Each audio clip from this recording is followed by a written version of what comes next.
Hey, what is up guys? I'm KBHD here, and we are barely into 2016, and we're already hearing all kinds of rumors, of course, about the next iPhone. The iPhone 7. Wireless charging, maybe. OLED display, possibly.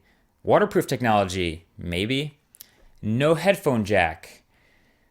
Yeah, no headphone jack in the iPhone 7. The 3.5mm audio jack is one of the oldest I/O ports that's still around. Like, you don't see Ethernet that much anymore, you don't see Firewire anymore, you don't see VGA anymore. They used to be everywhere, but every single device that's come out in the last couple years still has that audio jack. It's kind of like the grandfather of legacy I/O. All its older relatives have died, Firewire's dead, but they've all been replaced by digital ports, so HDMI, Thunderbolt, USB Type-C, but everything still has that audio jack. The iPhone has always been a struggle of fitting as much stuff as possible in as compact of a space as possible. It's not even really about thinness. The iPod Touch is already like 10% thinner than the iPhone, and it has an audio jack still. It's not about the thinness, but there's just so much stuff packed into an iPhone. So this battle to fit more and more stuff into the iPhone every year has of course come with its sacrifices. You probably all remember the 30-pin connector that every iPod and iPhone user had.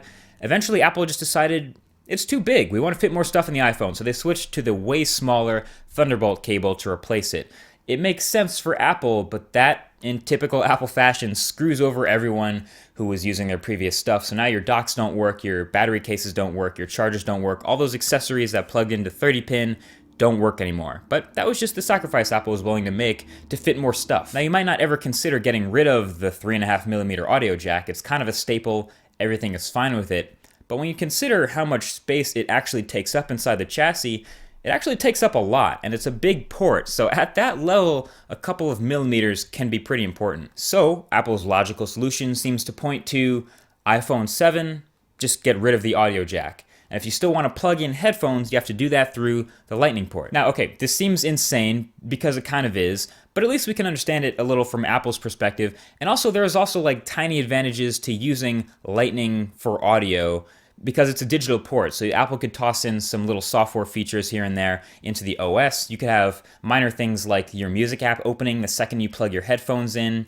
And Lightning headphones could talk back to your iPhone, maybe setting a certain EQ as soon as they're plugged in. You could have noise-canceling headphones that, instead of using their own battery, taps into the iPhone's power via Lightning, kind of the same way the Apple Pencil taps into the iPad Pro for battery. So in Apple's minds, it makes sense to just kill off the big old auxiliary port and do everything through Lightning. Of course, in classic Apple fashion, this again means temporarily screwing over everyone because who has Lightning headphones? Looks like Philips actually makes a pair that you can buy right now, but they're $300. So for everyone who doesn't want to buy a new pair of headphones, Apple will probably sell a Lightning to auxiliary adapter for, oh, I don't know, $50? Classic. Want to keep using the awesome pair of wired headphones that you already have? Adapter. Want to play audio in your car that doesn't have Bluetooth? Adapter. Want to charge your phone and listen to headphones at the same time? Unless there's two Lightning ports in the next iPhone. Yeah, adapter. So this is such an Apple thing to do. At this point, it doesn't actually really surprise me. At this point, the iPhone 7 is so far into development that there's no point in like arguing it. It's probably already set in stone. It's gonna happen. So at this point, all we really can do is brace for it. But also think about it. People got mad when Apple got rid of the floppy drives in the first iMac, but then we got used to it. People got mad when Apple got rid of the CD drive. Then we got used to it. People got mad when Apple got rid of Firewire in their high-end machines. Then we got used to it. People got mad when Apple got rid of the 30-pin connector in favor of Lightning in the iPhone. And then we got used to it. So people are going to get mad if/when Apple gets rid of the audio jack in their iPhone. But they'll get used to it. If I had the choice, obviously, I would have the next iPhone be a full 3mm thicker. It would keep the audio jack. It would have a bigger battery. It would have bigger speakers, etc.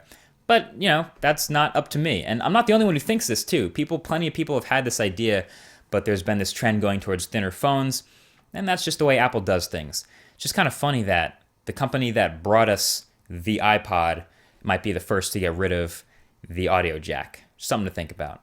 Thanks for watching, and I'll talk to you guys in the next one. Peace.